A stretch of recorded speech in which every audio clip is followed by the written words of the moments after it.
Hello, everybody, and welcome back to the Sports Lab podcast. I'm here with my co-host Alex Miley. My name's Thomas Bailey. Say hi, Alex. Of course, for episode You're 9, we're back. We're ready to go.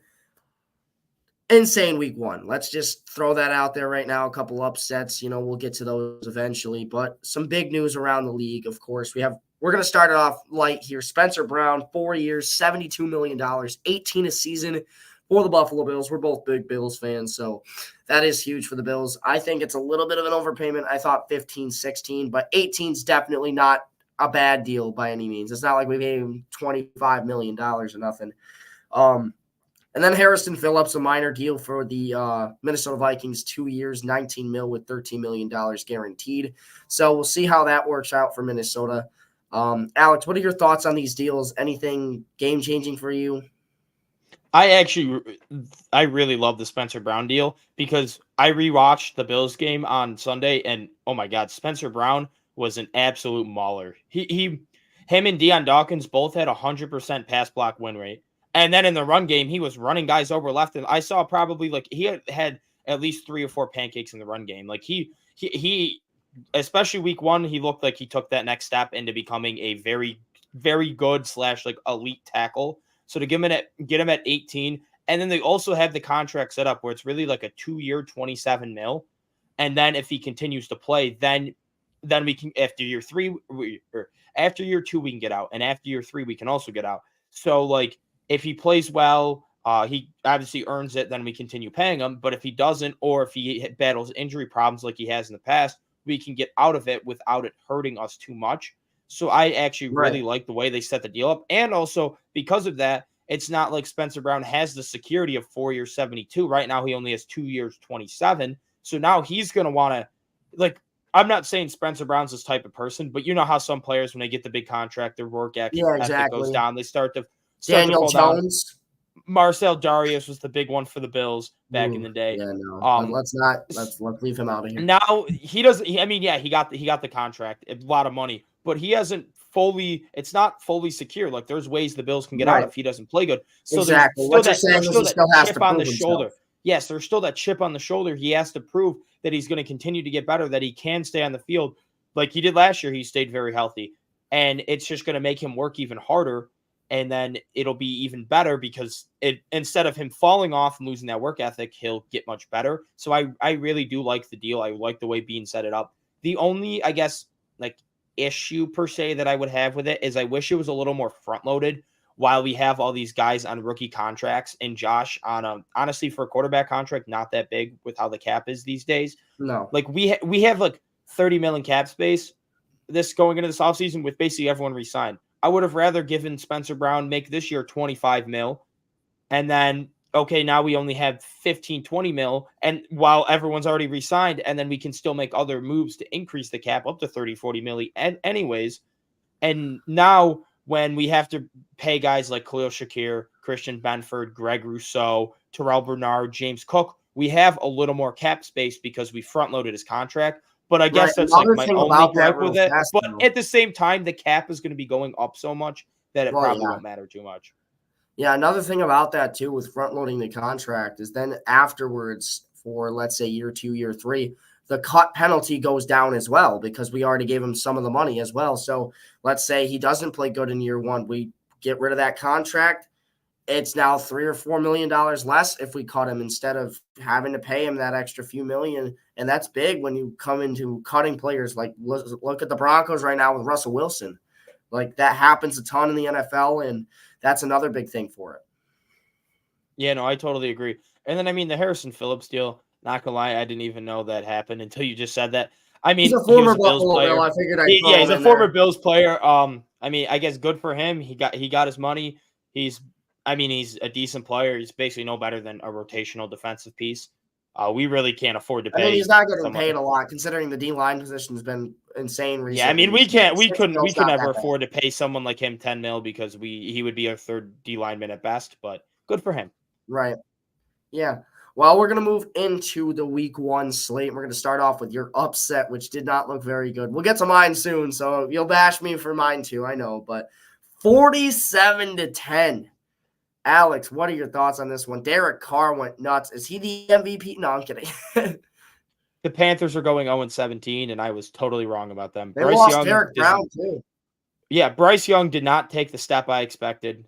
He sucks. The wide receivers still aren't good. The O-line not really. I mean, Dave Canales I thought would have a big impact. He didn't really do anything.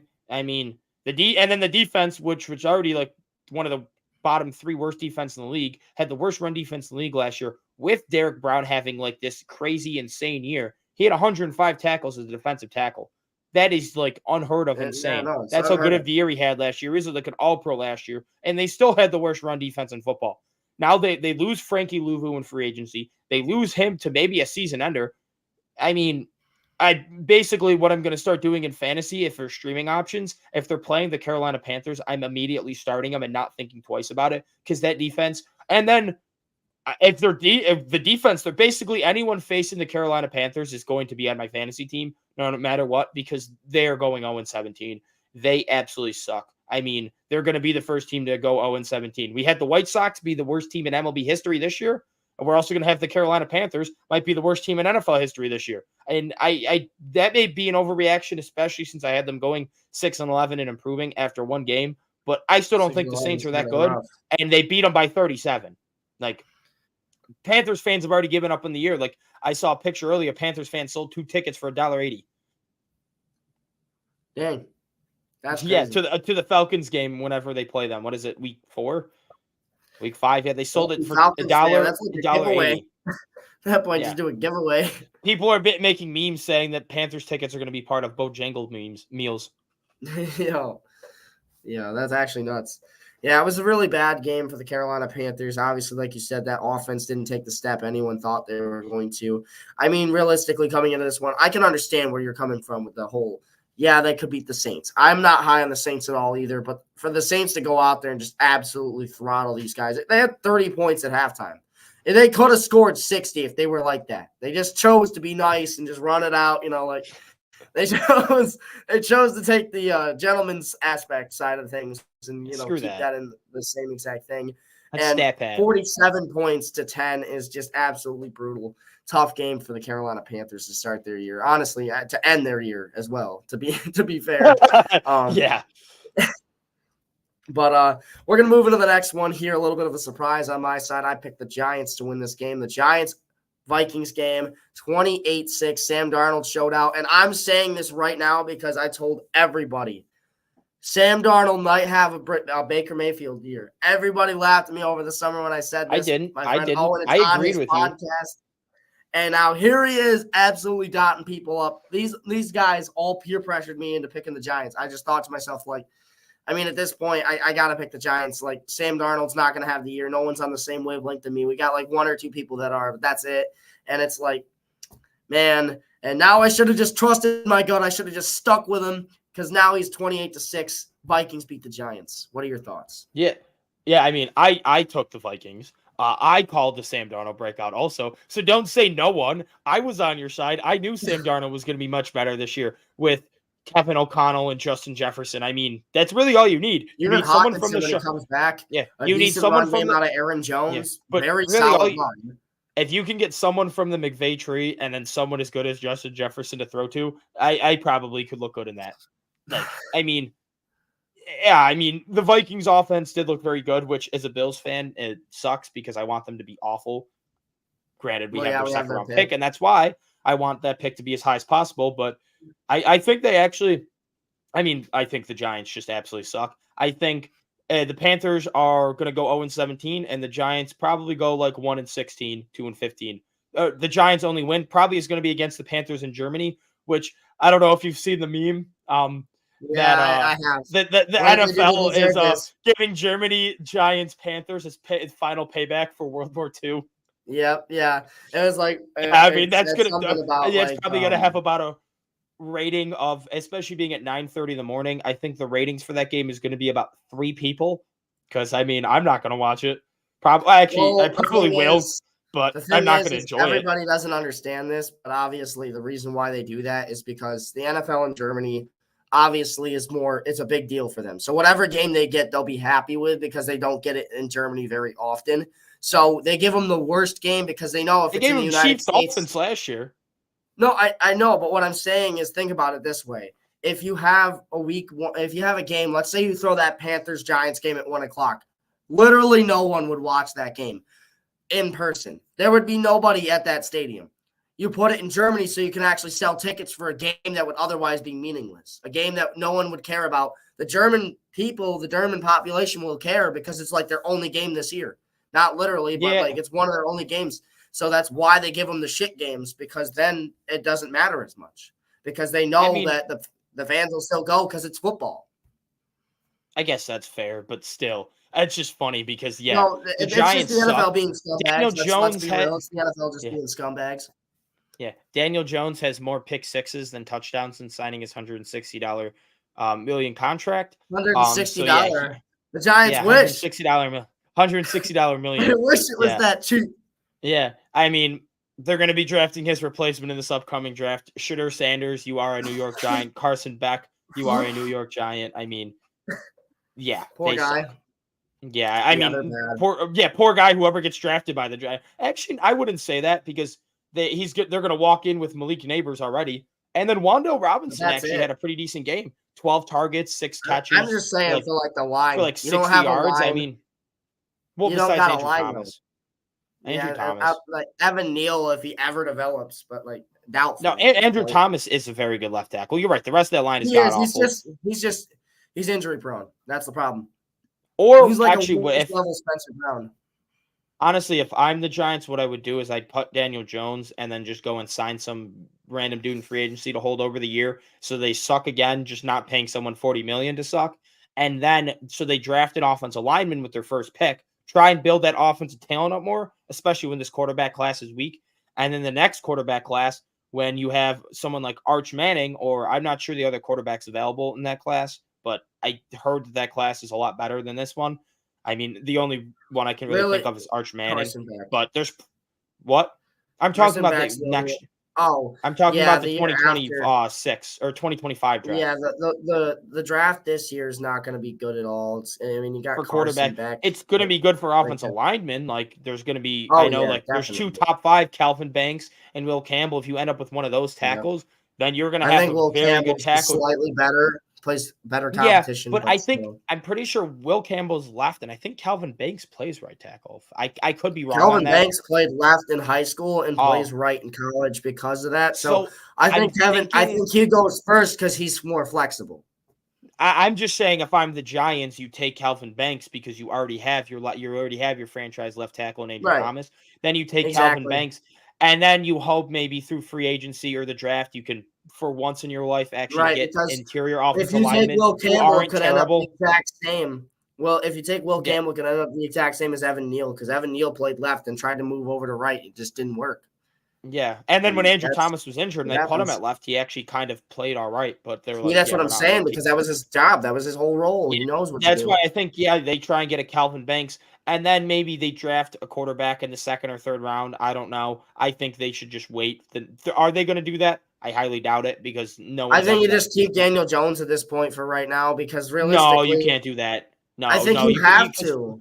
No, but you can get better. You can literally get basically anyone. Bite the bullet and cut him, and it's like if you cut him, that's $40 million gone. No, because it was only fully guaranteed for the first 2 years. It was only $80 million guaranteed. They can cut him for basically nothing after this year. They set up the contract for that exact reason. So if he was bad, they cut him. So what they do is they cut him. They save that $40 million so they can try and improve their roster, and then they go and sign some. I don't know who's going to be a free agent after this year. Probably not anyone great, but better than Daniel Jones. You fire Sheen, you fire Brian Dable, I think Geno will be available. But no, Geno signed a 3-year. 3 years? He signed an extension. I think he's still got. Right. I don't know. Free agent after I'm not sure next year. Available. Jimmy Garoppolo. Let's go. No, I'd probably rather have Daniel Jones. I would too. More mobile. Jimmy Garoppolo is like the worst quarterback in the NFL right now. Ooh, I wouldn't say worse, but still, yeah. I wouldn't want him as my backup. Like he's he's not a top 64 quarterback in the NFL. No, he's not. But to kind of move into this a little bit, speaking of Jimmy Garoppolo, We are on upset alert, man. The New England Patriots defeating the Cincinnati Bengals 16-10. And my friend Owen mentioned this to me last week that the Bengals start off slow and stuff. He still thought they would win, but they start off slow. 24-10 was his prediction in favor of the Bengals. I did 31-10. I thought they were going to blow them out of the water. And boy, oh boy, would have been crazy if anybody predicted this upset. But man, New England came in and they just bullied them. Joe Burrow had a terrible game. The offensive line looked atrocious. No one could really do anything. Zach Moss was their best player in that game, and that's just Jamar that's Chase not, is pretty good. yeah, but at the same time, man, like it just didn't look good for Cincinnati. They got to fix this, man. The week one stuff, they're looking like LSU right now. Literally, I mean, Burrow went to LSU, but like, damn, man, like I guess he's just adopting Brian Kelly's thing. Like if Brian Kelly loses, then I lose. Okay, it's just how it goes. But something because, geez. Well, on the bright side, though, Gerard Mayo wins his first game. Funny little quote about It's not a bright side as a Bills fan. Yeah, no, I mean, honestly, it is a bright side for me. I'm happy because they beat a team that I think will be way more competitive this year in Cincinnati. You're right. Like, at the end of the day, I don't care that the Patriots won. They're probably winning 4 games this year. Like, let them enjoy instead it while it lasts. Instead of the 3 that we predicted. Yeah, literally. So it's like, let them win, like, 2 or 3 games. Like, I'll take it. Beat the Bengals. Beat the Chiefs if you got it. I don't care, man. Beat the other good teams in the AFC. Just not us. Just don't beat us.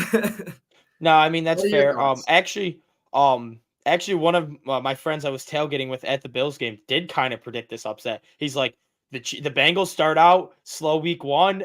T. Higgins is injured. Jamar Chase isn't 100%. He's like, I don't know. I think I could see the Patriots winning this. You think I should bet them? I'm like, no, the Bengals are still going to win. It doesn't matter. I kind of called them off it. But yeah, he didn't was like, oh, they're definitely going to win. But he saw it. He saw the vision. So yeah, I mean, I do know of someone that was kind of seeing this coming. But yeah, I don't get it. How are the Bengals so bad week 1 and week 2 every single year? And then they just find a way to turn it on. It just doesn't make any sense. I think it falls on to me. They're the Buffalo Sabres. No, they're just hot They're hot and cold. That's all they are. If the Bengals win a game, they made it to a Super Bowl. The Sabres can't make it to the playoffs. You can't compare the two at all. No, I'm saying regular season wise, they're literally the exact same. Because if you think because the Bengals make the playoffs and the Sabres don't. You can't compare them at all. No, I can because think about it this way. Well, it's an incorrect comparison. No, okay, whatever. Listen to my statement here. They're both the exact same way. Where if the Bengals win 1 game, they win 6 in a row. That's just how it goes with Cincinnati. If they lose a game, they lose a game. Yeah, sure. They lose a game every now and again. They're not the Sabres in that regard. The thing there are like is if the Sabres win, they win 6, 7, 8 in a row. Bengals win like 5 or 6 in a row when they win. The only difference is when the Bengals lose, it's only 1, maybe 2 games. If the Sabres lose, it's like an 8-game, 10-game losing streak. So that's what it is. That's the big difference that you're taking away here that makes us not make the playoffs and they make it. But that's what I'm saying, though, is Cincinnati they're a hot and cold team, just like the Sabres are. They just get hot at the right time. And that's what they did that year that they ended up making the playoffs and going all the way to the Super Bowl. They just got hot at the right time, and they beat the Raiders. They gained momentum. They gained confidence. Almost the exact same thing happened last year with the Detroit Lions, where they made it to the playoffs. They won their first playoff game in over 30 years and almost rallied their way all the way to the Super Bowl. And that's just because of the fact that Dan Campbell messed that game up at the end with 3 failed fourth down conversions. I think they were good decisions.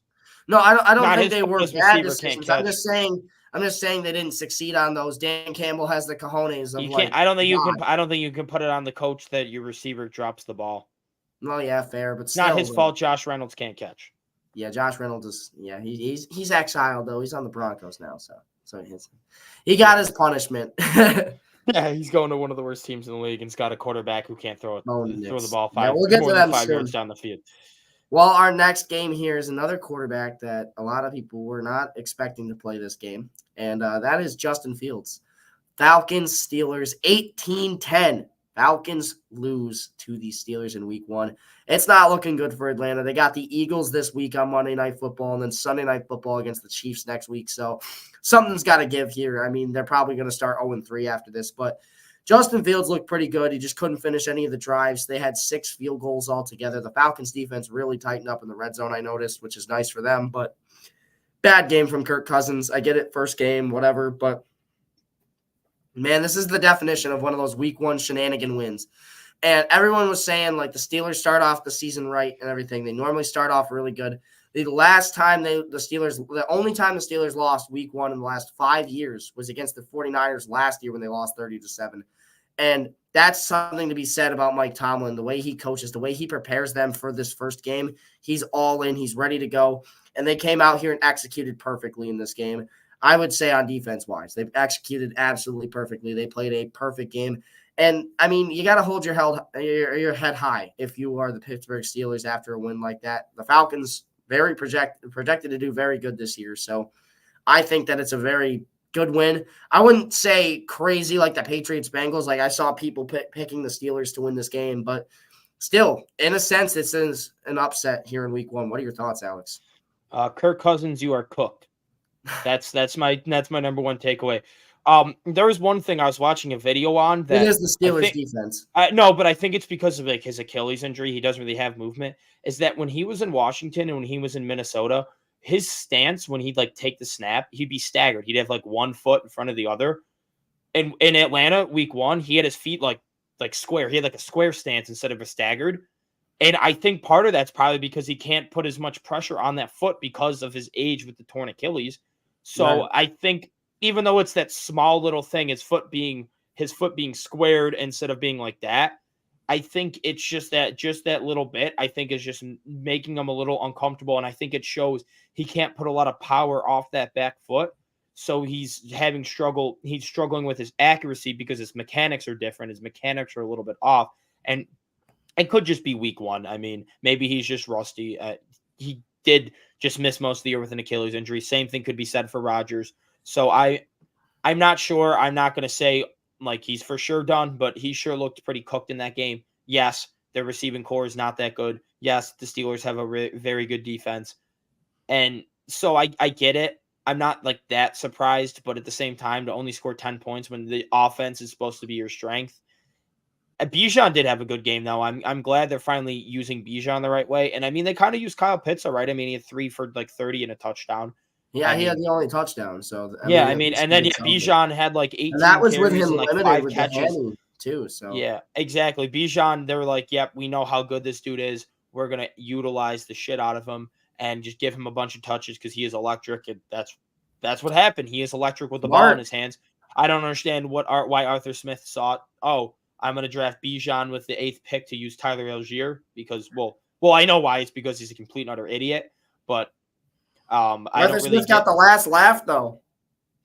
Yeah, and now he has he didn't have to draft a running back in the first round because they have one playing quarterback, and then they have 2 running backs already. They already have, and they have their boy Cordero Patterson. My friend actually bet Cordero Patterson anytime touchdown. He's like, this is the freest bet ever because like Arthur Smith has like, as I've said, I think Cordero Patterson might have called like Arthur Smith cheating on his wife or something. He's got something blackmailing this dude because how does he keep employing him? Like, it's Cordell Patterson. He doesn't offer much anymore. He's pretty much washed. Yet Arthur Smith, honestly, he might either has a man crush on him or Cordell Patterson's blackmailing him into a job. I mean, this is where like you go to Walmart and you look at the shelf and stuff, and Cordell Patterson is like in the Deebo Samuel aisle. Like he's the great value Deebo Samuel, man. I'm telling you right now, that's what he is. And he's like the only difference is he's better at kick returning than Deebo. He's better at kick returning than Deebo. He's like the Walmart version of Deebo Samuel, though. Yeah, and I don't think Deebo's that great of a receiver. I think Deebo's overrated, but he is. But still, one thing about this game that really kind of weirded me out was the 6 field goals. Man, like they actually got into decent field goal range. They were moving the ball with Fields. I'm sure they didn't get a touchdown. But one thing I want to ask you here, Alex, is who do you think should start week 2? Russell Wilson or Justin Fields? Thank you so much. I've seen too many people saying Russell Wilson's going to start, and I'm like, dude, if they start, then they're giving up on the season. That's just what they're doing. Yeah, there's no point to start Russell. As a Bills fan, as a Bills fan, I want the AFC to be as worse as possible. So yeah, actually start Russell Start Wilson. Russell. Yeah, start literally. Russell so you suck more. Start Mr. Unlimited. But yeah, we'll see how it goes. Did you see that even though he wasn't active, he was still wearing his shoulder pads? He's still dressed up in his uniform and shoulder pads. Yeah. People are like, Leave this is it the to most Russell Wilson thing ever because he is like the corniest dude ever. The clip of him in the huddle by himself. That's all I need to say. Yeah, What? back when he played for Seattle, he was in like a huddle by himself, acting like he's talking to the team, like on his knee in the end zone. You got to look it up, man. It's awesome. It's funny. I'm so serious. It was against the Cardinals, I think, on Sunday Night Football. It was definitely Was it Beastquake 2.0? Is that the same day as Beastquake 2.0? Because that was against the Cardinals on Sunday Night Football also. Could have been. I'm not sure. But I just remember that because, I mean, Beastquake 2.0 is pretty iconic. Yeah, Beastquake in general was iconic. But we're going to move into the next one here. Texans, Colts, in my opinion, one of the games of the week. Anthony Richardson just would not go away. He just would not in this game. He absolutely balled out. He made me believe in this Colts team more than I have since Andrew Luck's been there, which means that I'm not going to lie to you. Your prediction of them doing very good this year is actually starting to scare me because Richardson went nuts. Richardson had an amazing game. Houston barely holds on to win this one, 29-27. Alex, what are your thoughts on this game? Anthony Richardson's exactly as advertised. He's big game hunting. I mean, he was only 9 for 19. Graham Mertz. Yeah, he's only 9 for 19, but he still had like 230 yards passing. Like, yeah, shut up about Graham Mertz. Don't bring in college to this. We have DJ Lagway now. We're fine. Yeah, but Anthony Richardson was an absolute, in the draft. He had 9 completions for 220 yards and had probably had the throw of the year on his in the first quarter. When he's off, he slips. Then he's off balance with someone in his face and just absolutely chucks it into double coverage and like beats the double coverage with the throw. Like no one else is making that throw except for probably Josh Allen and Patrick Mahomes. They're the only 2 players in the league that could make that throw besides him. Exactly. And then on the ground, 50 yards and 2 touchdowns. I mean, this is the exact reason why I'm so high on them. Like Shane Steichen with a big arm mobile quarterback. Like he knows what to do. Like, yeah, is Anthony Richardson 100% there yet? Is he a top 10 quarterback? Not quite yet. He still battles with a lot of like accuracy issues. He missed a lot of intermediate throws. 9-19 is still not that great. Yeah, so yeah, exactly. He had less than 50% completion percentage. He has some things he needs to work on with his mechanics to be more accurate. But I mean, that talent is there. Talent's there. Yeah, he showed the reason why he was a top 5 pick because he is electric on the ground, 50 yards and 2 touchdowns, and then he just has an absolute cannon of an arm. Or 50 and 1 touchdown. He had 2 passing, but an absolute cannon of an arm. I mean, he had 3 passes, 50 plus yards. It's just, and then he had the one throw to Dublin for like the 50-yard touchdown where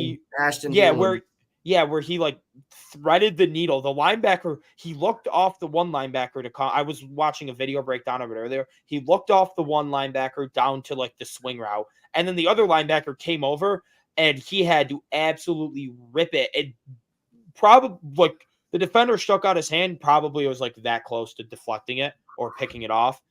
Absolute perfect window, right in stride. So he was able to take off and get the 40 yards of yak for the touchdown.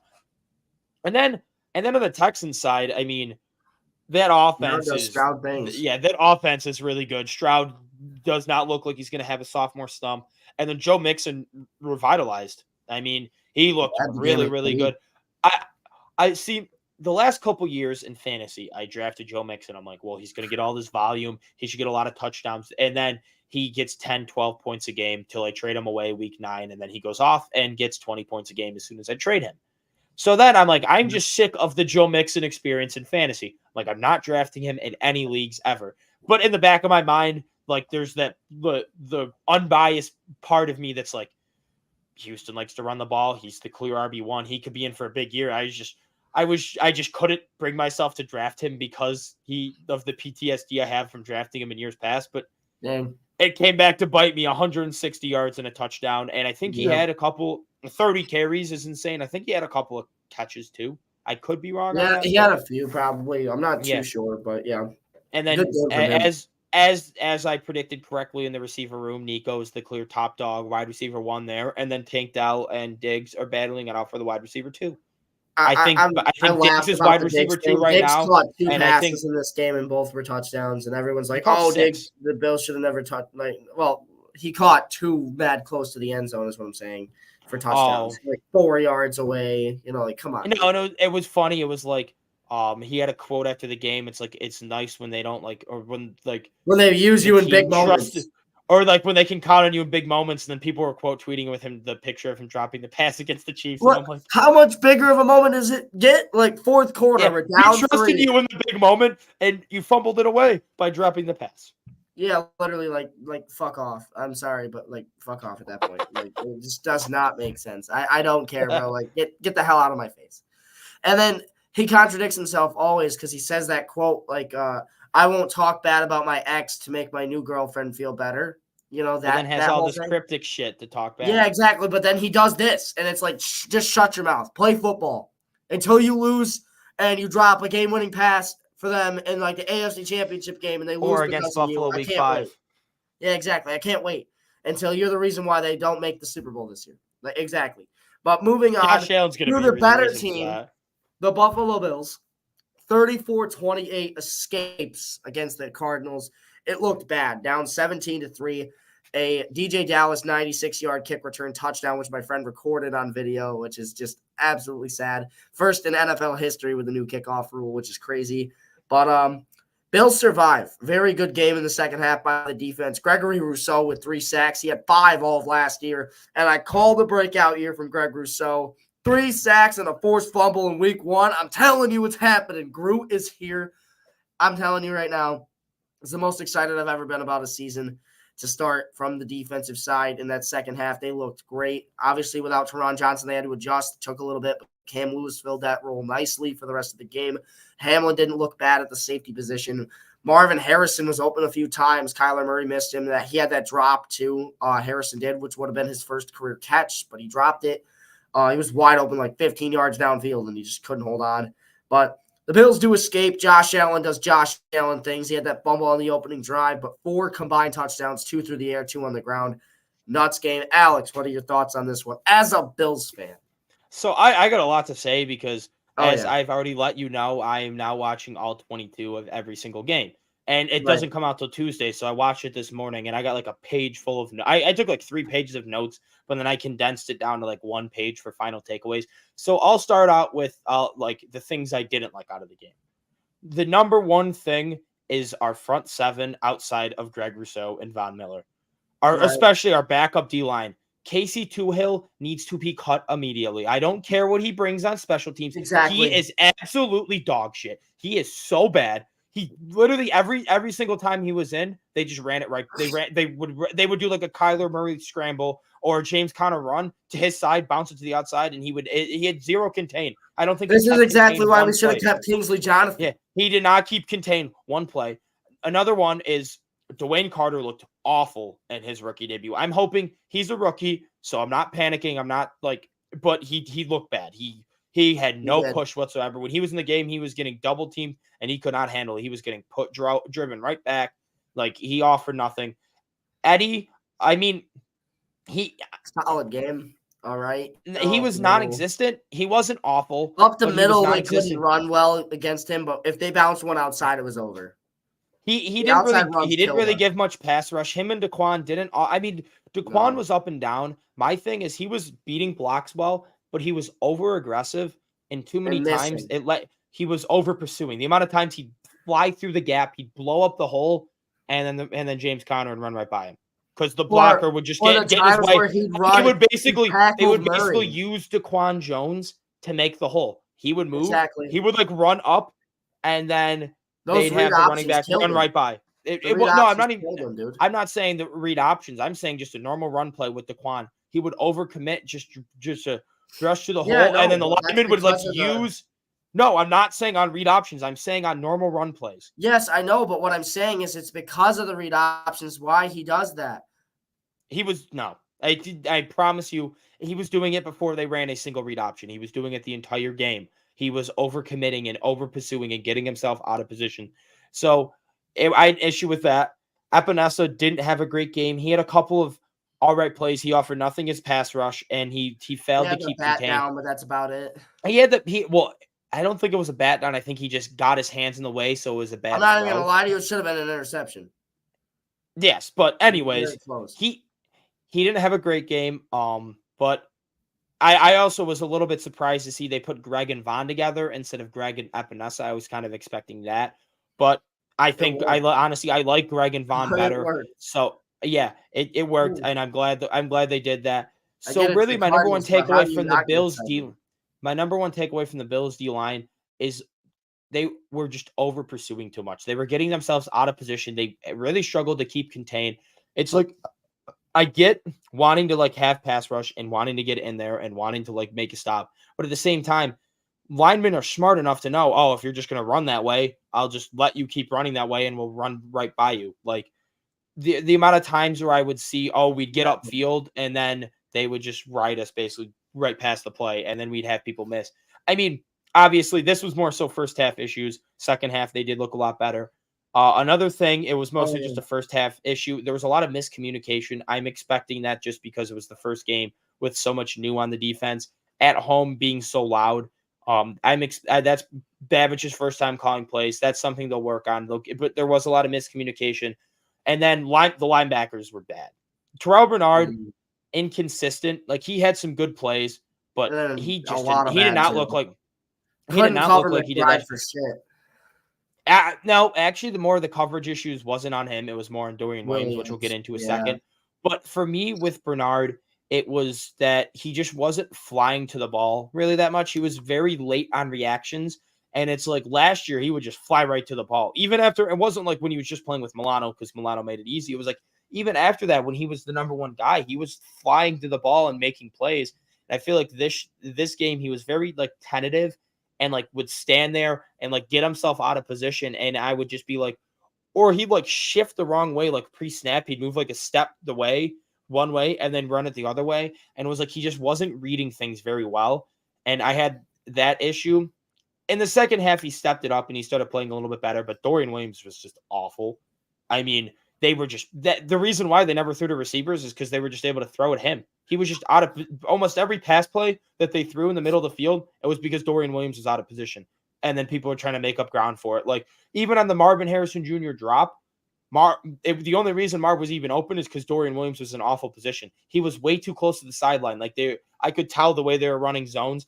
They had, I think, Benford on that side is like this flat zone. I think it was maybe like a cover 2. Yeah. And then on this one, Dorian was supposed to be between like the number, like that far number and like the hash. And then Bernard had the other number to hash. He was basically right on the number, all the way on the edge. And then Bernard's in the middle of his. So it creates this wide open gap that he Marv played like just me sat and right Madden in. with my Madden coverage, where I just like try to bait a throw and then run over and intercept it type thing. Yeah, but Madden, Madden's also that's Madden, you know. Yeah, exactly. Like, and you also are expecting it and reacting right away. His reaction time is way too slow to be able to do that. So with the reaction time, I remember late in the fourth quarter, Kyler Murray had this one play. He was running around for like 5-10 seconds almost in the back there. We didn't like rush too many guys, just like third down. And he rolled out to the right, and he was just like looking. And Williams is right there on the guy, and he just kind of lost him after a couple seconds. And it's like, how is your situational awareness that bad that you would think he'd run back to the middle that much? Like, he moved all the way to the middle of the field, and then the guy was wide open on the sideline. He tried to come back, pushed him, but like he already caught it. And it's like, dude. Oh, yeah. That was right on the sideline. That was the one we got lucky that Marvin Harrison Jr. didn't score a touchdown because there was a blown coverage and he was wide open 40 yards down the field. It wasn't even lucky though, because the thing is that was the last play on the fourth down where not that one. The one though, it was not. It was the one where they threw it to Dorian Williams. That play, Marv was like butt naked, wide open, no one within 20 yards of him down the field. It was a miscommunication. With Rasul Douglas, him and one other guy went to like the same person, and then it was like I think Douglas had some communication if he was a flat route or a deep zone on that. He thought he was a flat route, and yeah, Marv was wide open, and Kyler just did not see him, and we got really lucky. And then my final, I guess, issue, actually, kind of, but like I just didn't like how in the second half our defense was playing so good until that final drive. We did end up getting the stop, but like I feel like we're just always too soft. It's like a bend don't break. I would rather be in those 2-minute drills, be insanely aggressive, and if they get a 60-yard touchdown on our head, so be it. Because say, 'cause then we get say more okay, time. here. Exactly. Hear me out. Say they throw a 60-yard bomb in our head. We're down by 6. So now we're only down by 1, and they scored it with a minute 30. Now we have Josh Allen playing the way he did yesterday, 3 timeouts to go and get field goal range. I mean, it's basically a given that's going to happen. Yeah. Or instead, it ended up working out fine. We got the stop. Or instead Or we of let the them bend take don't break, down the field and we run and out. then they score with 20 seconds left, and now it's like, or 10 seconds left, and it's like, Exactly. all right, now we really don't have much we don't shot. even have a chance because there's no we have the 3 timeouts, but we don't even have enough time to run 3 plays. Exactly. Like, yeah, I understand what you're saying. And we did the exact same thing in 13 seconds, and it cost us. So it's like I can't believe he still does it after that. Yeah, but I did. The reason I was kind of tentative, if I want to bring this up, is because Babbage was actually he called like 3 straight blitzes on that drive. They weren't super creative blitzes. They were just blitzing. But I did like some of the blitzes Babbage was calling. He called some nice stunts to get some free runners. And then obviously having Greg Rousseau be Greg and then Vaughn play as good as he did, it really helped. And then in the secondary, I wasn't able to get too much of like a key on how well they played because Kyler just didn't really throw it to the wide receivers at all. He just was targeting the middle of the field, like his tight ends and running backs and slot receiver. So there wasn't really much to go off of. But yeah, Cam Lewis, he was actually insane in this game. The amount of like stops he made in the run game for someone his size to be able to come up and make these tackles. Rasul had a couple of them. DeMar had a nice tackle. He was just going low and making them. Yeah, our secondary was tackling really well in this game, and it was really nice to see that. And then on the offense side of the ball, our offense played amazing other than one person. And it pains me to say this because this was my breakout candidate for the year. So I'm hoping you turn it around. O'Cyrus Torrence. No, it was O'Cyrus Torrence. Ooh. No, Kincaid was just getting doubled every play. O'Cyrus Torrence was really, really bad. He was almost every single time that you saw a free blitzer or like someone get pressure on Josh, it was because of O'Cyrus Torrence. 50% of the run plays that got blown up was because of Osiris. Yeah, because Dawkins and Brown went perfect. Yeah, and then David Edwards and McGovern were also really good too. With Torrance, he had some nice holes. He opened up some nice holes in the run game. He wasn't all bad, but the one that in particular that really sticks out to me, it was the first drive of the second half. It was the play where Josh had to there was a free defender and Josh had to evade him and then threw it to James Cook as he was running diagonal and hit him in stride. It was on the third line. You want to know why there was a free rusher? Because of O'Cyrus Torrence. And before the play, Josh called out the pressure correctly. He literally told James Cook to go stand up by the offensive line. He stood in between the guard and the center. And so on Torrance's left. So you would think, okay, Cook gets the guy in the left. Torrance gets the guy in the right. No, Torrance decides to go to the guy in the left, same as James Cook. And the guy in the right just had a free pass at Josh. Luckily, Josh is Josh. So he was able to evade it and get a first down out of it. But that was just an example. And then he also had some bad penalties. I mean, he wiped the first touchdown on the board with a bad face mask. He had a bad holding penalty that killed it. I think either killed a drive or either way, the holding penalty still aren't good. I really had an issue with that. And then I had smaller issues. There was a ton of penalties on us that were bullcrap. The Kyler Murray, the roughing the passer one at the beginning was absolute bullcrap. Yeah.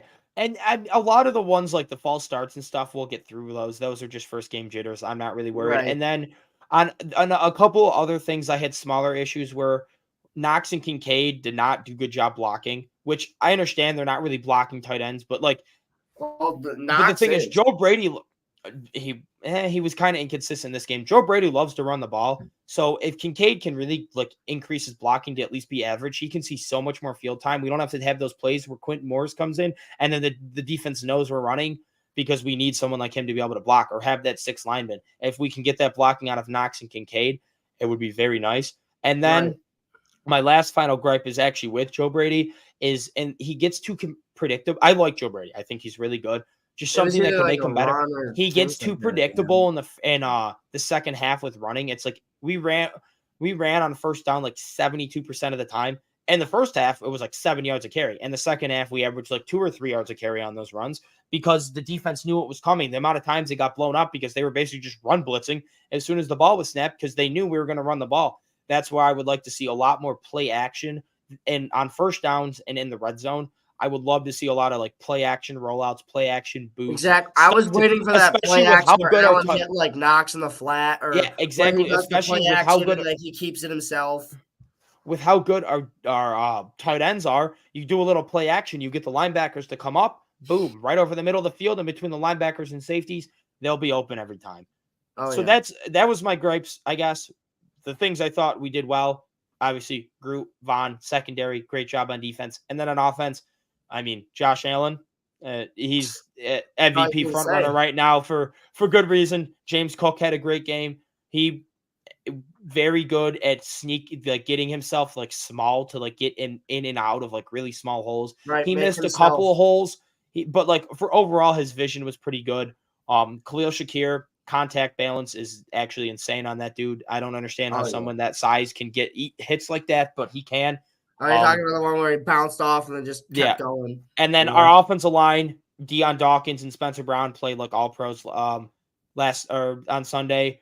McGovern and David Edwards was the big question mark on the O-line. They played really well, so I was really glad to see the O-line play as well as they did. And then the one person who impressed me the most is Keon Coleman. Because the biggest question coming out was, could he separate? That's not even that I knew he could do. I was really questioning as if he could. I'm like, I know he'll have some big plays down the field because of that ability. I'm like, can he separate? And he was running the hitches and like crossers and stuff like really well. I mean, 4 catches for 50 yards. He could have had even more. He had multiple times. He was open in the end zone for a touchdown the one time. I think it was one of the plays Josh Allen either hit someone else or like took off for a touchdown. We scored, so it like didn't really matter. But like he was open in the end zone. He could have had a touchdown. He could have very well had 6 or 7 catches for 80 yards and a touchdown. He was actually had a really good game. Granted, the Arizona defense sucks. I want to see him do it against this week now against Miami, who has better corners, against the Jets and like Sauce and EJ Reed. Before I really say I want to see him do it against better corners, but he did impress me a lot. So I guess I think that's really all I have for my takeaways. Yeah, it was an amazing game for Buffalo. So they did a lot right, and at the end we come away with a 6-point win. Obviously, not where you want to see it, but they did better than it could have been. It could have been a loss. Could have been a lot worse. So for them to pull out a win like this in a gritty team like Arizona, it's very smart and very good for the season. Obviously, that would have been a huge way to lose as well. Anyway, though, we're going to hop into the next game. It's the Chicago Bears and the Tennessee Titans. Bears win 24-17. And before we even hop into anything here, all I want to say is the Bears won with 93 yards of passing from Caleb Williams, with 1 catch from Rome Odunze. They won this game without absolutely any offense. They had the block punt return for a touchdown, a terrible pick six thrown by Will Levis from his knees where he just shoveled past it. And the absolute highlight of my Sunday was going to Tully's for dinner and seeing this Titans fan storm out, smoke a cigarette while we were walking in. That's how you know that they had a bad game. It's just not his day. That and then a Browns fan later on, he ended up throwing his beer on the ground at the end.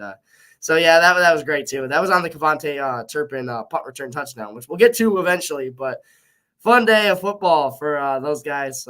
Obviously, I'm glad not to be part of a fan base like that, but that just goes to show you how the Titans had this, man. They were dominating. I looked up on the big board when I was at the Bills game, and I'm like, whoa, 17-3. They're just killing them, doing everything right, and then it just all fell off.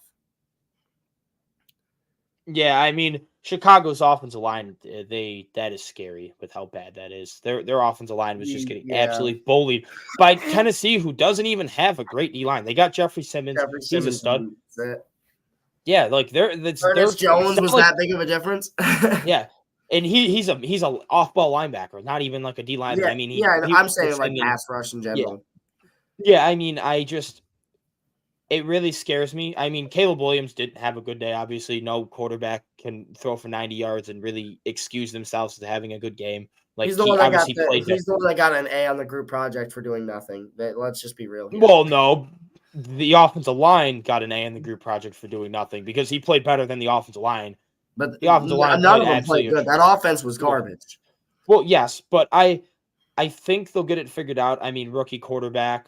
Young Keenan Allen had a O-line. drop touchdown. That's not always going to happen. I think the O-line hopefully gets a little bit better. I mean, I maybe mean, they'll you go and got make some Tevin trades. Jenkins, who's young, and then Darnell Wright as well. So the tackles are Yeah, very young. The interior is not impressive. So their interior is what is absolutely brutal. I mean, Caleb Williams is running for his life. I mean, he missed a lot of easy throws that are uncharacteristic. I think it's just first game jitters. He claims he doesn't get nervous, but that's yeah, a load of right. Shut crap. up. Yeah, Just it shut was up. first game jitters.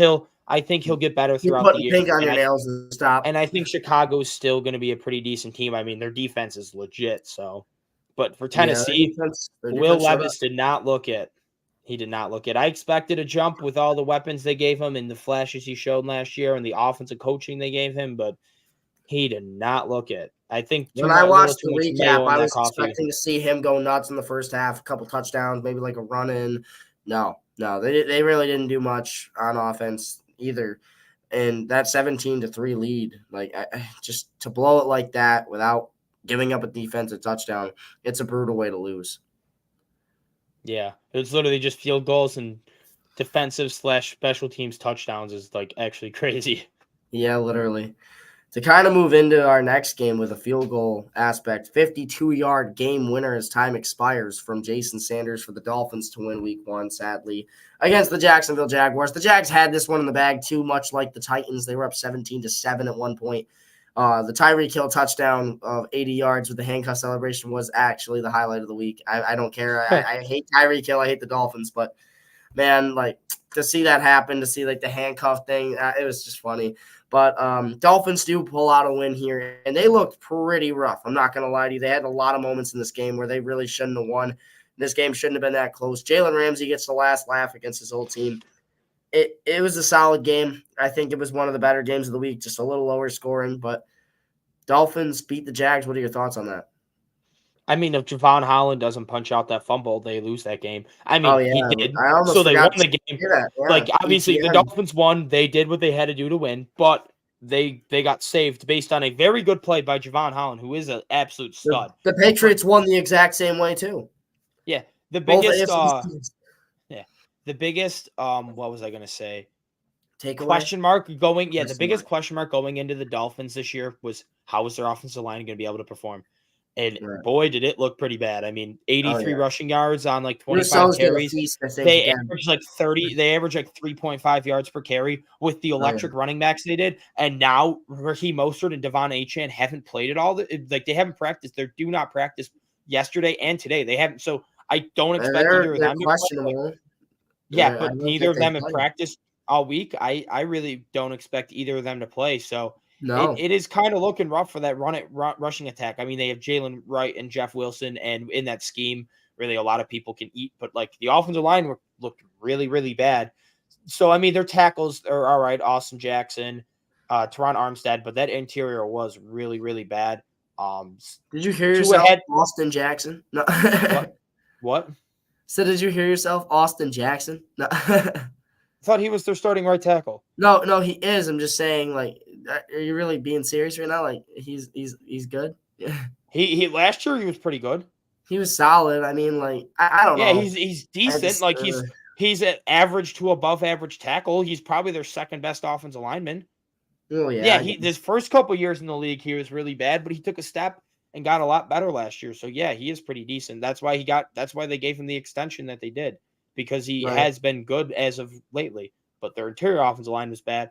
And then I mean the defensive front was pretty bad too. ETN was feasting. And Tank Bigsby both were feasting. Oh yeah, they were both going nuts until that fumble. That fumble really switched everything, man. Yeah, and then that Trevor Lawrence throw to Brian Thomas in the end zone. What a work of art that was.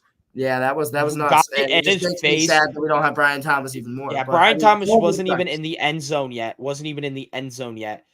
Threw it, and Trevor Lawrence with a guy in his face, threw it over triple coverage to someone who used his electric speed to track that one down and get his feet in. What a thing of beauty that was. Yeah, very good game on their behalf. I really thought that this was a good game. think the Jags should have won. Tough that fumble happened where it did. I mean, being right on the goal line, it's tough, but happens sometimes. But now the Dolphins have us this week. We'll get to that soon. But my upset of the week, which I know you're going to bash me a lot here, Broncos Seahawks 26-20. The Seahawks win. I can't even tell you how close of a game this was. The two safeties, this game was never close. I understand 6 points they lost by, but this game was really never that close. And yeah, I see you doing that. Come on, man. You had the Panthers beating the Saints. Let's be real here. Come on now. This one was at least 6 points, not 37. Yeah, but you were so confident in this pick. I was just I really was, I and they didn't play all that. The fact that they played the Broncos played awful. No, the fact that they played that bad and they only lost by 6 points should be something that you should be concerned about if you're a Seahawks fan. That's all I got to say. They got a garbage touchdown. Yeah, exactly. It was really a 2-touchdown game. They got a garbage touchdown, and then Kenny Walker got injured. Yeah, I saw that too, but hopefully he isn't too this is injured. one of I have his the more handcuff. forgettable I have Charbonnet games. in fantasy. Two safeties is kind of crazy, though. I thought that was funny. Yeah. This one's more of one of the irrelevant games, but yeah, Seahawks do get the job done. Good job, Geno Smith. I've been bashing on you a lot, but bad job, Geno Smith. Game. So yeah, no, Geno Smith was not good in this game at all. Yeah, no, I'm saying good job because he won.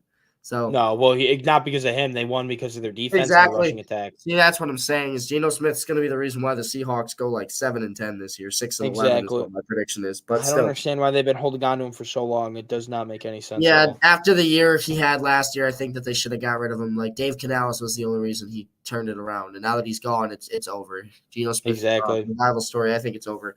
But we're gonna move on. He definitely is riding back. Yeah. We're gonna move on though because that's a pretty irrelevant game. I'm sorry, Broncos Seahawks fans, but Chargers Raiders. Jim Harbaugh, congratulations! You win your first NFL head coaching game as a Los Angeles Chargers head coach. 22-10, absolute masterclass on the defensive side of the ball. J.K. Dobbins was just killing the run defense of the Raiders all game. They had a very solid game, and they ended up pulling out a double-digit win in this one. I did have the Raiders winning in our predictions. I had the Chargers winning in the other video with my friend Owen. So it's a mixed bag. I was very torn on who would win this one. Jim Harbaugh ends up being the deciding factor for me, at least. 12-point win for the Chargers. Wano, I think this deciding factor was Joe Alt. Yeah, he absolutely had Max Crosby, Joe Alt altered this game. top three pass rusher in this league. Boxed it absolutely in his bag. In his Zero first pressure game. at all.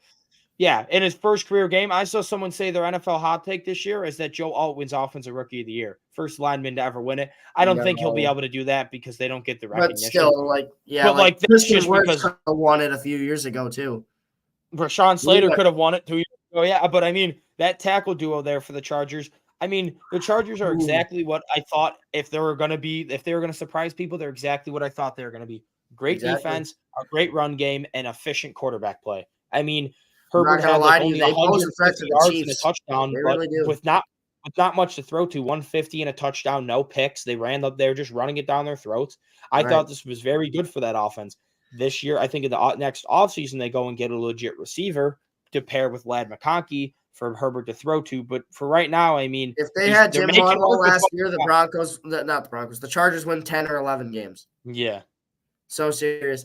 And that's just how it is. I think that they're going to pose a big threat to the Chiefs. I think they could definitely steal one against the Chiefs this year. That's something that I think I actually have that on my prediction. I'm telling you, they got the running game to be able to keep Mahomes on the sideline, that high-powered offense, they keep him on the sideline. And then they have the defense to kind of slow it down a little bit. And then they have the quarterback. Yeah, you have the quarterback that can hang with Mahomes if it goes into a shootout kind of game. You have the quarterback that can do that. It's just, do you have the receivers? That's the only question. But it's another pretty meaningless game here. Jim Harbaugh does get it done, so congratulations to him. And we're going to move into another irrelevant game. So start LA Chargers defense wherever you can. They're playing the Panthers.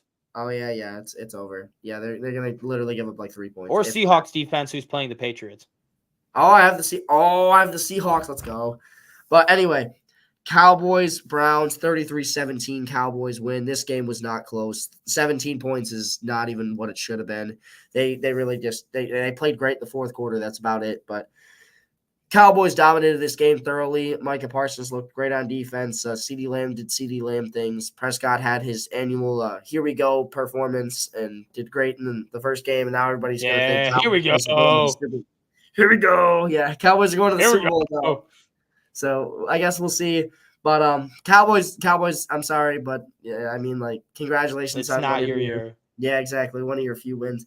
But yeah, yeah. Cowboys win this one. What are your thoughts, Alex? Massage Watson blows. He is terrible. People are You making mean they jokes blow saying, Massage Watson? yeah. There people are making jokes saying that that Deshaun Watson died on the massage table because this is not the Yeah, real one that we saw in Houston. And then to make it even worse, he saw gets this thing. another civil lawsuit. Yeah, I saw this. I saw this post. It was like it was like rip. Deshaun Watson's still living, and it's like, yo, it's like Yeah, Deshaun no. Watson's still alive. But it's actually like Browns fans are happy that he had this new civil lawsuit because if the NFL punishes him, they can void his contract and then they can get out of Oh, that. Yeah, they can get out of that and then they can let famous Jameis take over, which they should be doing anyways. yeah, But Jameis. an needs to NFL be team is better. never going to bench a quarterback they're paying that much money to, so it's not going to happen. Yeah. Again, as I said last week, I don't know how the Browns were favored in that game. That was like the easiest upset to predict of all time. That was the best money line of the entire week. Like, I mean, Yeah. I could have told you the Cowboys were winning like 3 weeks in advance, but it was Exactly. just a tough game for them. I mean, the punt return touchdown. You saw that the Browns good fan for was my, absolutely fantasy team. depressed, bro. He was so depressed, it was just funny. But yeah, another one that's really quick and easy. And then with this one, Buccaneers Commanders. Baker Mayfield, bro. 4 touchdowns. Are you kidding me? Went off in this game. The Commanders looked bad as hell on defense, like really severely bad. I knew their defense was going to be the weak spot this year, but this goddamn bad is actually crazy. 37 to Baker Mayfield in the Bucs. 37-20 they lose. Jaden Daniels had an okay outing, not too great at passing. He had the rushing touchdown.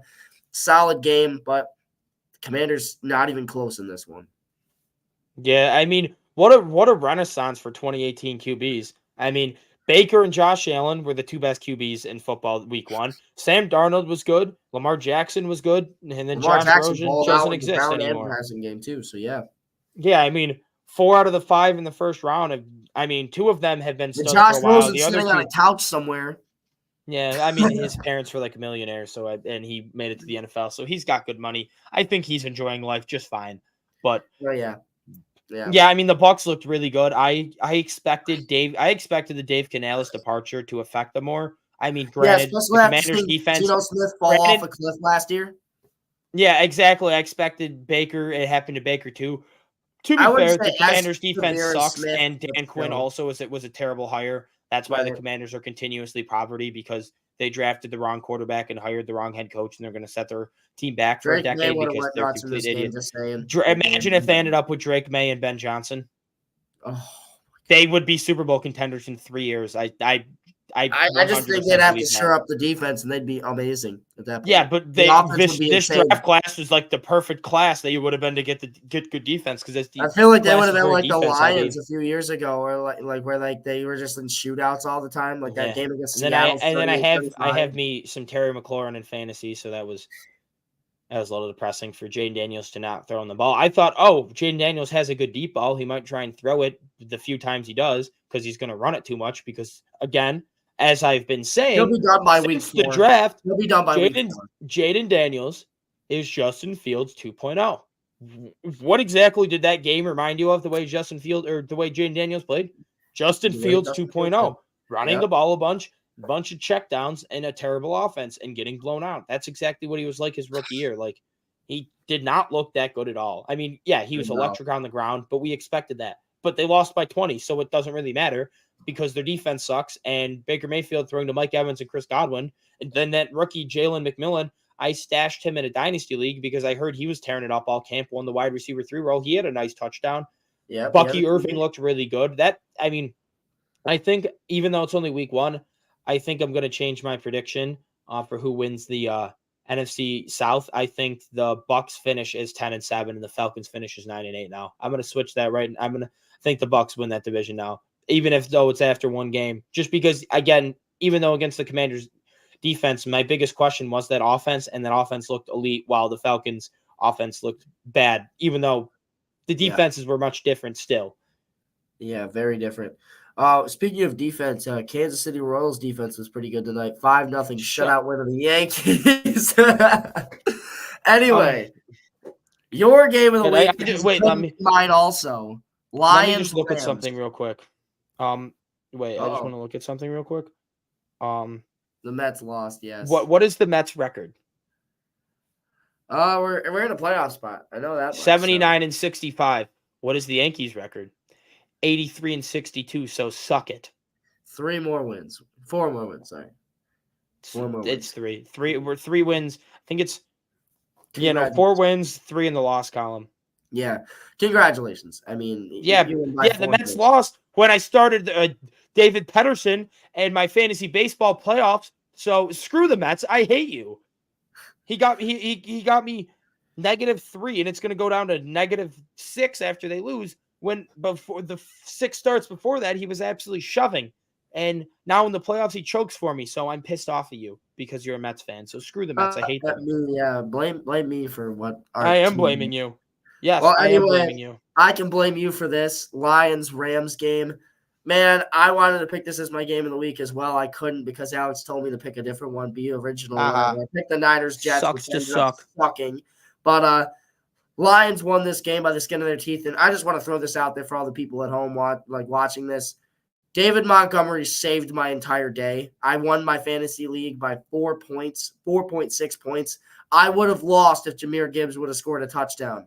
If Jahmyr Gibbs would have scored that touchdown in overtime, I would have lost my fantasy week on the last play of the game, and I would have been absolutely torn to pieces. But thank you, David Montgomery, for scoring the touchdown. Much love to you. I'll have to send you a fruit basket whenever I become famous, if that ever happens. But Lions win this game. Absolute thriller all the way down to the end. Cooper Kupp saved my night as well with 25 points in fantasy. He went nuts as well. Puka Nacua out week to week, so that's something to keep an eye on as the Rams do lose this one. They are definitely bruised and battered heading into their next game. But the Lions, man, what else do you got to prove at this point? They proved what they can do. Their defense was fire for most of this game. They came out ready to go, and this team, man, how do you not like what Dan Campbell's built here in Detroit? Yeah, I mean, the Lions are exactly as advertised. They're a very good team. The biggest issue with the team this year, or the biggest question mark was their defense going to look better than last year? Because last year their defense wasn't great. And it so far against a high-powered Rams offense, it looked very good. And then on the Rams side, I feel so bad for if I'm a Rams fan. They just lost their their 1A, 1B receiver, one of them, whatever you consider, and right. Puka Nacua. And then 4 of their 5 starting offensive linemen. They're like their best: Steve Avila, Joe Noteboom, Kevin Dotson. I think there was already a lineman that was already injured prior to the game. What? Jonah Jackson. Yeah, like their entire Rob Havenstein, literally all of them are currently injured. And then but then besides that, Stafford still had a very good game and almost led them to victory because Stafford is an elite quarterback. As I've been saying, I had him 6th in my quarterback rankings. He's my bench like, quarterback. I'm like, fantasy a little bit different, but I have my 6th ranked quarterback, like non-fantasy, like actual quarterbacks going in, during the offseason I did. And everyone's like, oh, you got Stafford a little too high. I'm like, no, Stafford is a dog. He is absolutely elite. He just keeps bulldog. Receivers just absolutely produce with him. Like he is he can sling it. He can throw it anywhere. Pair him up with someone like Sean McVay. Even with all these injuries, they should still be fine because that defense, I mean, holding the Lions to 20 points in regulation. I mean, in overtime, they decided to just go David Montgomery, just shove it down their throat, and they couldn't really do anything about it. But that Rams defense, I expected this game to be like in the 30s. I think my score prediction was really high. But I mean, holding a high-powered Lions offense that was completely healthy to 20 points through regulation, when you're relying on a bunch of rookies, lie to you. I think you just traded Ernest Jones. I think whoever got the ball won. Yeah, and then after trading away Ernest Jones, one of your starting corners in Darius Williams is injured. I mean, hats off to that Rams defense. They lost their defensive coordinator and Raheem Morris too. So I really like what I saw. I really like what I saw out of the Rams defense. Jared Verse, I want to give a shout out to him. I think he had a sack. He had a couple of pressures. He was all over the place. And as a rookie, that's a great thing to see. So I'm a little worried about the Rams due to all the injuries they have, but I still Right. think the Rams are going to be fine. And then, the Lions are, I think now with Jordan Love's injury, I think they're walking away with that division. Yeah. Yeah, they're definitely like top 3 team in the NFC. You could argue Eagles and Niners and like Lions. That's basically your top 3. Yeah. And then Bucks, Falcons, you mix in there for the final division, and then that's Cowboys. basically it. Yeah, so I really do think that that's what we're gonna do. So the final game of week 1 was the 49ers and the Jets. A lot of people were very excited for this football game. I know I was, obviously being the first Monday Night Football game of the year. Rodgers coming back. I was hoping he would get injured on the 4th play to Leonard Floyd again because that'd be funny. But instead, it was just a fumble from Breece Hall, which I mean I'll take about that too. But I do think 32-19 is a little bit brutal. Honestly, the Jets they gave up after they were down 32-10.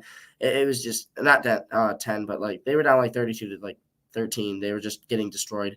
It was a very bad game for them, which I mean it makes sense. I mean you're playing one of the best defenses in the league, but there were no excuses. You did not have Christian McCaffrey on the other side. This was your chance to go out there and prove to the world that you can play great, and your defense absolutely just fell apart. And like one of the biggest moments you're going to have all season, they fell apart. They lost them this game, and they literally took Rodgers out in favor of Tyrod Taylor at the end. And I laughed at that because it's like you just gave up. I definitely didn't laugh. Rodgers was 8 points away from winning me 100 or 8 passing yards away from winning me $120. Damn. Yeah, so them taking him out and giving up cost me $120. So I hate the Jets. But yeah, for me, my biggest question mark about the Jets going in was their coaching staff.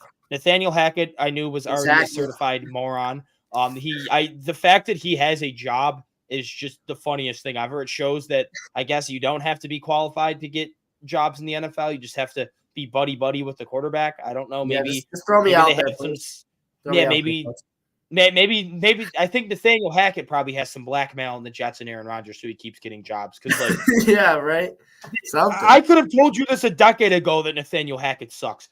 I remember when he was the Bills' offensive coordinator. This was the run up the gut, pass it short of the sticks, punt. Want to know what I saw in the first half last night, or the entire game?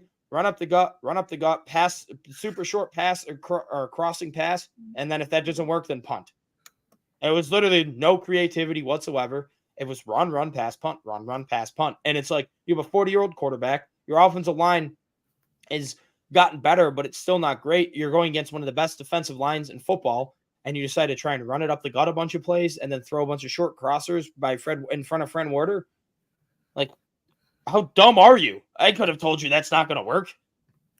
Yeah, it was a brutal game. The Jets, they kind of just – they were very uninspiring. The offense didn't look great. The defense kind of fell apart. I mean, Jake Moody went off with the 6 field goals. So, yeah, really just an insane game from him. But Jake won me a fantasy game against Emma. So, ha.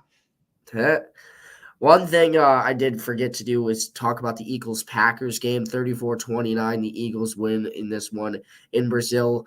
Absolutely terrible game. Like on the field wise, like there's like the field was absolutely garbage, but they managed, and I don't think it's as much of a complaint from the field standpoint as it is on the players. Like you knew you were playing on a soccer field, you should have prepared for that at least a little bit better, in my opinion. You had some guys who did, and then there was just so many people on the teams that just didn't.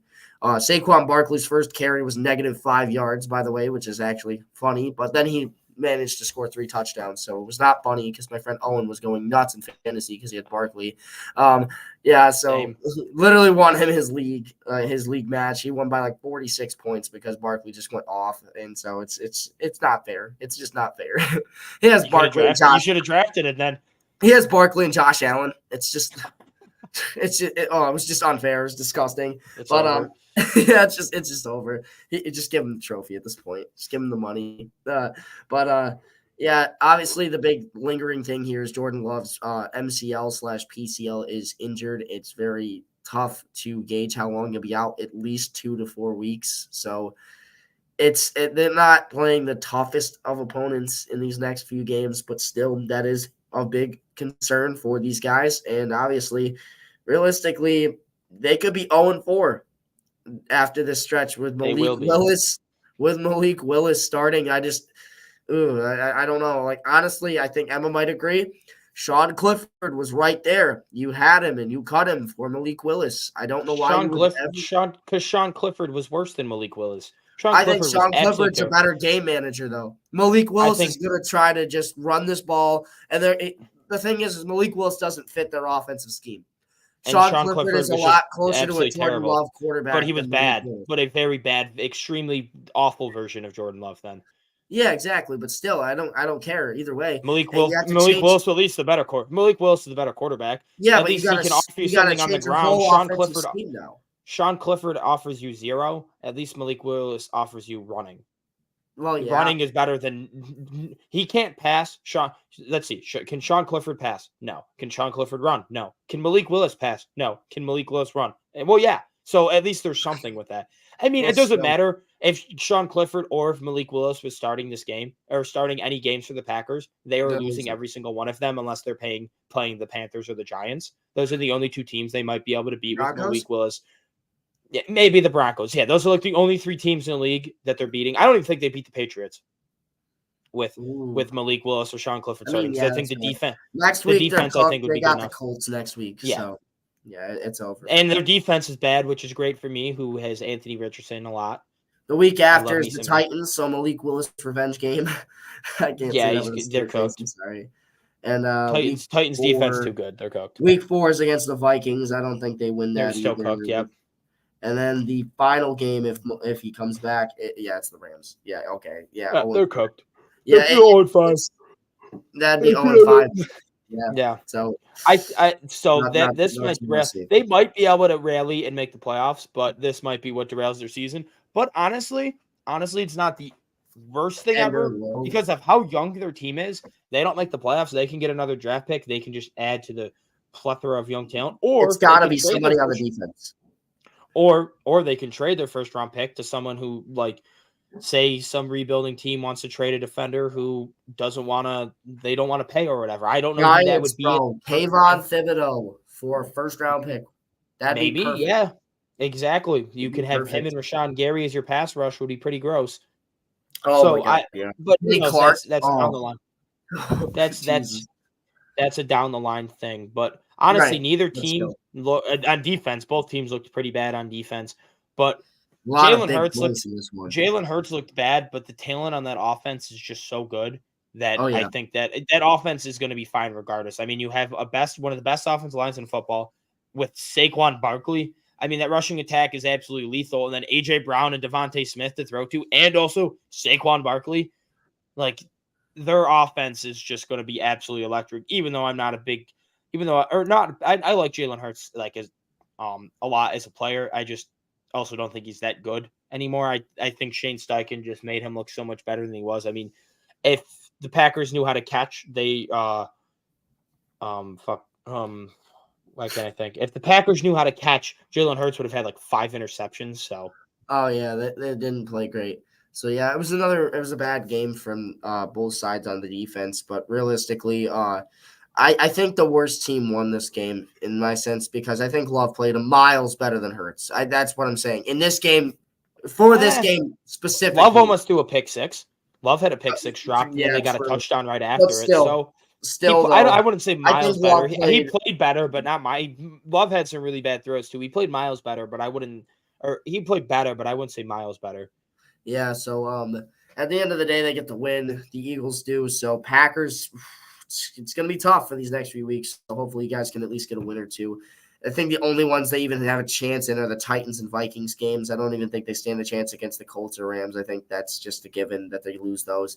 And I don't think they win the other 2, but I'm saying if you were to give them a chance in any of these games, it would be those ones because the quarterback play there's a ton of different variables. But I don't think they win any of those. So it's going to be a very tough start for them.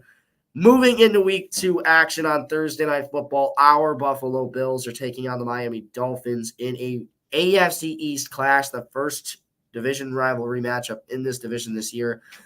On Thursday night in Hard Rock Stadium, South Beach, Miami, Florida. Dolphins get a little bit lucky with this one, I think, because they're at home.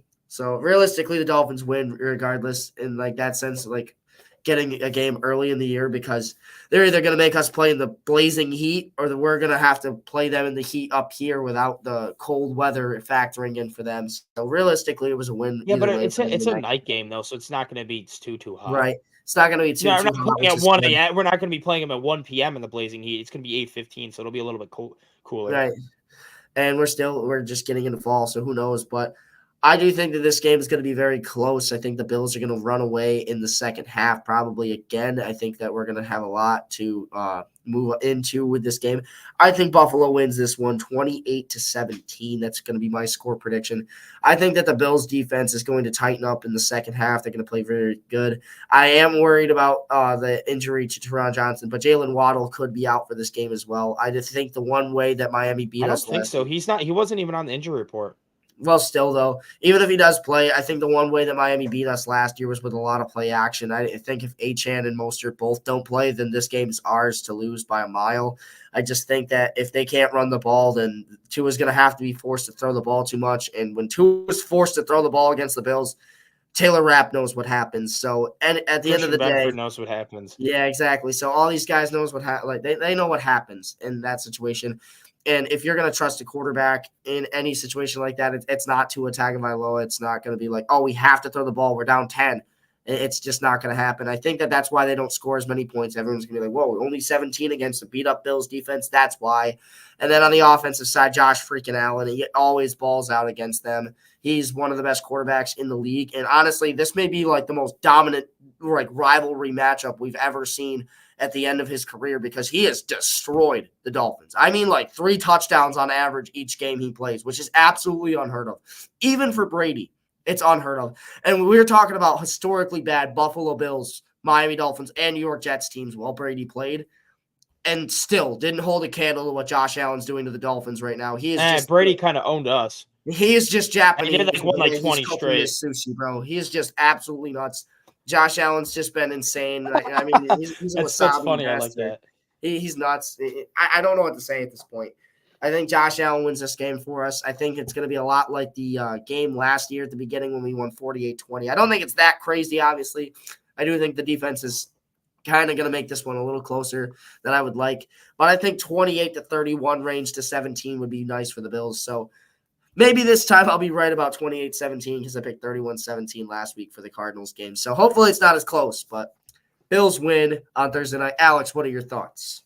I think the Bills win 31-24. I think this might be a little bit similar to the Cardinals game where we start out a little bit slow. Same thing when we faced the Dolphins last year for the first game. I just feel like, especially our defense is never really that great in the first half with like the bend don't break. It gets better in the second half. And I think it's like going to be kind of similar in our offense. It's going to be, we're working out the kinks of how the Dolphins play with how much new we have. And I think we're going to be losing at halftime, like 21-14, 21-17. And then in the second half, the other game. Josh is just going to be like, and drop his nuts right on the Dolphins' foreheads, and they're going to absolutely own them. I mean, at least Christian Wilkins isn't there to grab him this time, which will be nice. But Josh owns this team. He's their dad. The Dolphins are Josh Allen's sons. He owns them. I mean, he's going to do what he does best. Yep. He's going to drop his fat nuts right on the Dolphins' foreheads and lead this team to victory when he has, let's see, he's going to have 280 passing, 3 passing touchdowns, 50 rushing, a rushing touchdown, and a pick. Oh, shit. I'll give him a pick because in the first half, I just think something stupid will happen because it's Josh Allen. Yeah. I understand, but still, I mean, at the end of the day, if we get 4 touchdowns, I'll take an interception. And that's I'll take 330 yards and 4 touchdowns of the win. I'll take an interception if I get that. Yeah, exactly right. So I think that's all for today's show. Anything else you'd like to add before we head out? DJ Lagway is a beast. Anyway, I do think that Texas A&M is a very fair opponent for you guys. I think that's going to be a good game, but that's besides the point. Speaking of college football, in the next episode on Friday, we will discuss some of the college football games. The Notre Dame upset to Northern Illinois, which was crazy. some other things around the league. We'll obviously recap the Bills-Dolphins game because we'll have the result by then. And we'll kind of preview what's going to happen for week 2 of the NFL season. Alex will be the host for that episode, so stay tuned on the Sports Lab podcast. We're hitting the big 1-0 episode. First podcast all the way up to 9, and here we are, still going, still kicking. Thank you guys so much for supporting us, and until next time, I'm Thomas Bailey alongside Alex Miley, and we'll see you guys next time.